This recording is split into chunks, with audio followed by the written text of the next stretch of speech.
Bottom of the R829, we're on top of the breaking news for you. Magnitude 4.2 earthquake striking San Bernardino County this morning. KTLA5 Sarah Welch is live in Fontana with the very latest on this. Sarah. Hi, guys. Good morning. I'm standing in the neighborhood not far from the epicenter. I'm at Orange and Rosanna, right across the street from the Fontana Metrolink. We've had a chance to speak to a couple of the neighbors on the street. Here's what they felt this morning. Me and my granddaughter laying in bed, and it was just a real strong shake. And my granddaughter tells me, "Grandma, is the flood coming?" I'm like, "No." Yeah, she was scared. It was just after a prayer. We were doing prayer in the morning at our men's home, and it was just a little aftershock, nothing serious. I'm from the valley, San Fernando Valley, so that was like, compared to the Northridge earthquake, that was like nothing. Yeah, but it was just a little aftershock, nothing major. And back here live, as we said, we're standing not far from the epicenter. Perhaps we can show you a graphic of what we're talking about. The epicenter about 1 mile southeast of Fontana, 4 miles west of Rialto.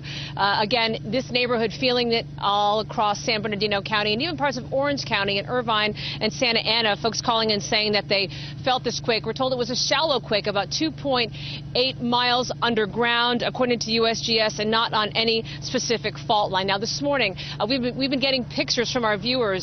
Photos falling off the walls, pictures coming off the walls, vases and other things like that, unsecured on a table or so, falling off because of the jolt this morning. Also, let's bring in PIO Chris Prater. He's with San Bernardino County Fire. As with any earthquake, you're out doing assessment of the area. What have you found so far this morning? So far this morning, what we found is just superficial exterior damage to a few structures. We did have one report of water pipes that broke in a house. Other than that, we've been injury-free and no major damage. And when you talk about the broken pipes, was it extensive? It was a minor damage to the house.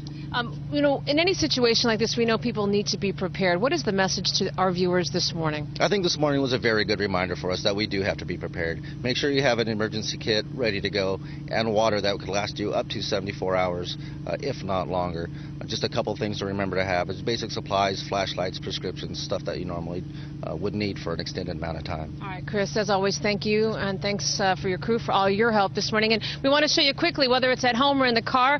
I've shown you this before, Chris and Lynette, but I always keep an emergency kit here in the car with the things that Chris was just talking about, batteries, extra water, some food.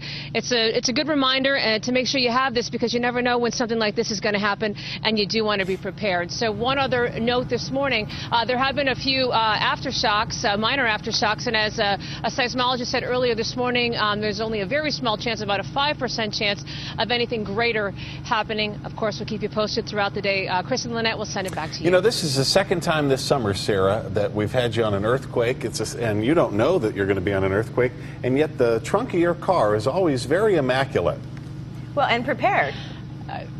I try to stay prepared, although I did throw a few things into the middle seat this morning, including my fire boots, because they were a little muddy from one of the last stories that we were on. But thank you. It's important to keep these things in the car, because you don't know when you're going to need them. That's right. You have to have your earthquake kit. You have to have your snow gear, your fire gear, your rain gear.